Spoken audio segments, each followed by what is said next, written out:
Hormaananaye lixdankii lugooyadii nadeesay 26 Juuna goormaananaye lixdankii lugooyadii nadeesay 26 Juun halkani oo ataalada daljirka daaqsoon ee degmada Boondheero waxa iskugu soo baxay kumanaan shacab Soomaaliyeed ah kuwaas oo ka kala yimid 17 degmo ee gobolka Banaadir iyo waaxigeeda shacabkani oo inta ugu badan ku labisnaa astaanta calanka ayaa iskugu soo baxay fagaarahani iyagoo u dabaaldegaya munaasabadda 26 Juun oo ku aasaysan maalintii la xoreeyay gobolada waqooyi ee Soomaaliya qaar ka mid ah shacabka iskugu soo baxay fagaaraha daljirka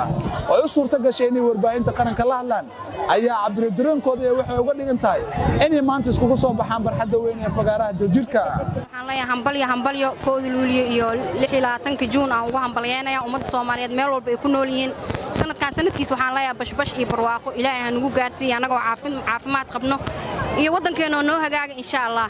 waxaan ku faraxsanahay maanta inaan meeshaan imaado oo ummadaydaas kala nuuc ah oo degmooyin kala nuuc kala imaadeen inaan la damaashaad qaado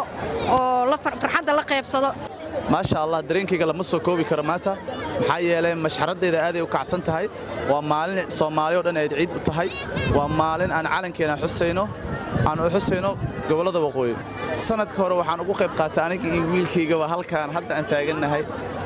sanad dambe insha Allah iyo sanado dambe waan rajaynaynaa insha Allah iyadoo sidaan ka qurux badan inaan ku qayb qaadan waxaan ka imaaday degmada Shibis waxaan halka imaaday 8 saacad markay ahayd waxaan halka u joogay inaan u dabaaldego 26 Juun maalinta qaranka Soomaaliyeed dareenkeygana lama soo koobi karo ma sha Allah aad faraxsanahay maanta dareenkeyga lama soo koobi karo munaasabadda calankan u imaaday ma fahanti marka waan joogaa ilaa 8 saac farxadeedana mid soo koobi kara maaha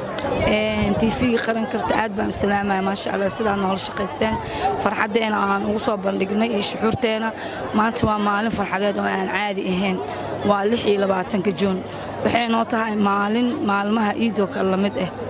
ama la farxad dhiganto maanta aniga iyo ciyaalkeyga